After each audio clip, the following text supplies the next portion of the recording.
Bhim army chief सांसद चंद्रशेखर आजाद जी ने ग्वालियर प्रशासन को स्पष्ट संदेश दिया है। यदि बाबा साहब डॉक्टर भीमराव अंबेडकर का पुतला जलाने की कोशिश एवं अंबेडकर मुर्दाबाद करने वाले आरोपियों पर 72 घंटे के भीतर एनएसए जैसी सख्त कानूनी कार्रवाई नहीं होती तो 1 जनवरी को व्यापक लोकतांत्रिक आंदोलन की कानून व्यवस्था बनाए रखने की पूरी जिम्मेदारी प्रशासन की होगी। सोना और चांदी के दाम बेकाबू हो चुके हैं। हर दिन इनकी कीमत तेजी से चढ़ जाती है। रिटेल से लेकर बड़े निवेश भी अब खुलकर इस पर दाव लगा रहे हैं। इस तेजी के साथ ही बड़े बड़े एक्सपर्ट भी ये मान रहे हैं कि सोने चांदी के दाम लॉन्ग टर्म में ऊपर की ओर जाएंगे। कीमती धातुओं के दाम रुकने वाले नहीं हैं। अब कल यानी शुक्रवार को ही देखें तो एमसीएक्स पर चांदी के भाव में गजब की तेजी रही। कमोडिटी मार्केट में कारोबार बंद होने तक 5 मार्च वायदा के लिए 1 किलो चांदी की कीमत 17,145 रुपये चढ़कर 2,40,935 रुपये पर थी।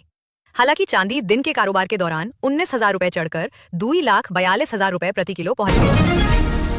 अमर शहीद उधम सिंह जी ने एक ओर जलियांवाला बाग में शहीद हुए देशवासियों का प्रतिशोध लेने के लिए अदम्य साहस व पराक्रम का परिचय दिया, वहीं दूसरी ओर गदर आंदोलन के माध्यम से भारतीय स्वतंत्रता संग्राम की ज्वाला को विदेशों तक पहुंचाने में अग्रणी भूमिका निभाई। असम में विधानसभा चुनाव से पहले मतदाता सूची को लेकर बड़ा अपडेट सामने आया है। चुनाव आयोग द्वारा कराए गए स्पेशल रिवीजन के तहत राज्य की ड्राफ्ट वोटर लिस्ट से 10,56,000 से ज्यादा नाम हटाए गए हैं। अधिकारियों के मुताबिक ये नाम हटाने की मुख्य वजहें 3 रहीं। कुछ मतदाताओं की मृत्यु हो चुकी थी, कई लोग अपने पते से दूसरे स्थान पर शिफ्ट हो गए थे और कुछ नाम डुप्लीकेट पाए गए।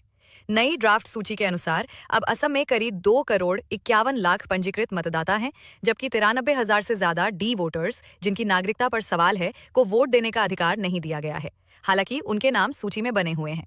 इस पूरी प्रक्रिया के लिए नवंबर से दिसंबर के बीच डोर टू डोर वेरिफिकेशन किया गया, जिसमें चुनाव कर्मियों ने लाखों घरों तक पहुंचकर मतदाता विवरण की जांच की।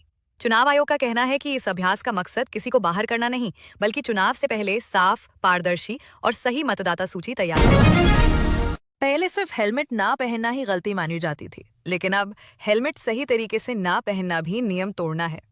अगर हेलमेट की पट्टी नहीं बांधी है या हेलमेट ढंग से नहीं पहना गया है तो ये भी ट्रैफिक नियम का उल्लंघन माना जाएगा। ऐसी स्थिति में ट्रैफिक पुलिस 1 से 2,000 तक का चालान कर सकती है। इसलिए बाइक या स्कूटर चलाते समय हेलमेट सही तरीके से पहने और सुरक्षित रहें। ऑस्ट्रेलिया दुनिया का पहला देश बन गया है जिसने 16 वर्ष से कम उम्र के बच्चों के लिए इंटरनेट मीडिया पर पूरी तरह से प्रतिबंध लगा दी है। वहीं अब भारत में भी इसको लागू करने की चर्चा चल रही है। दरअसल मद्रास हाईकोर्ट की मदुरै बेंच ने केंद्र सरकार को सुझाव दिया है कि वो ऑस्ट्रेलिया की तर्ज पर कानून लाने की संभावना तलाशे, जिसमें 16 वर्ष से कम उम्र के बच्चों के लिए सोशल मीडिया प्लेटफॉर्म्स का उपयोग पूरी तरह से प्रतिबंधित किया जाए। बता दें कि मदुरै जिले के एस विजय कुमार ने 2018 में जनहित याचिका दायर की थी। इसमें उन्होंने इस बात पर चिंता व्यक्त की गई थी कि अश्लील सामग्री आसानी से उपलब्ध है और छोटे बच्चों के लिए सुलभ है। उन्होंने राष्ट्रीय बाल अधिकार संरक्षण आयोग और तमिलनाडु बाल अधिकार संरक्षण आयोग से अपने अधिकार का प्रयोग करते हुए इंटरनेट सेवा प्रदाताओं से लोगों में जागरूकता पैदा करने का निर्देश देने की मांग की थी। उनका तर्क था कि इंटरनेट पर अश्लील सामग्री और चाइल्ड सेक्सुअल अब्यूज मटेरियल आसानी से उपलब्ध है और ये नाबालिग बच्चों तक पहुंच रहा है। मध्य प्रदेश के पूर्व मुख्यमंत्री और कांग्रेस के वरिष्ठ नेता दिग्विजय सिंह ने आरएसएस भाजपा के रिश्ते से कांग्रेस को सीखने की सलाह दी थी।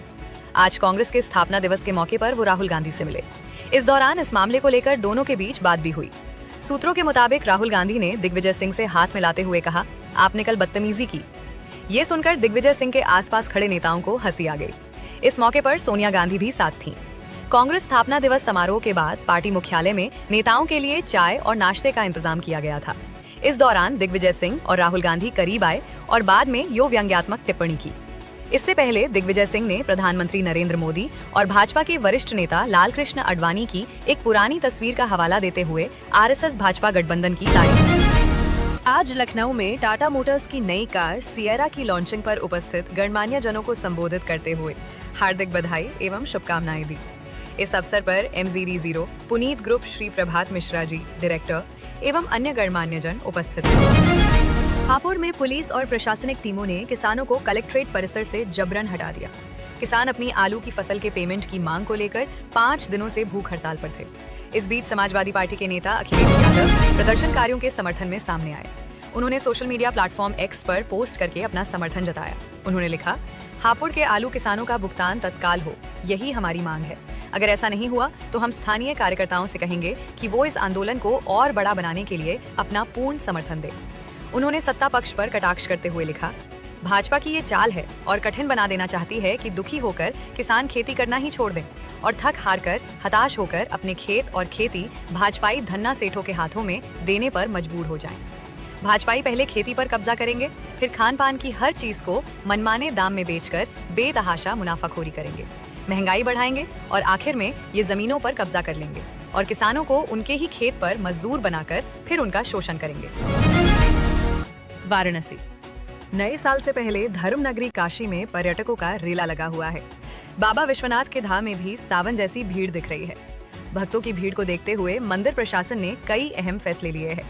इसके तहत 3 जनवरी तक बाबा विश्वनाथ के स्पर्श दर्शन पर रोक लगाई गई है, यानी अब वीआईपी दर्शन भक्त नहीं कर सकेंगे। वहीं 3 जनवरी तक मंदिर में श्रद्धालुओं के सुविधा के लिए जिगजैग लाइन की व्यवस्था भी की गई है, जैसा सावन के महीने में देखने को मिलता है। मंदिर न्यास के सीईओ विश्वभूषण मिश्र ने बताया कि श्रद्धालुओं की सुविधा के मद्देनजर आज से 3 जनवरी तक बाबा विश्वनाथ भक्तों को सिर्फ झांकी दर्शन ही देंगे। कोई भी भक्त मंदिर के गर्भगृह में प्रवेश कर बाबा का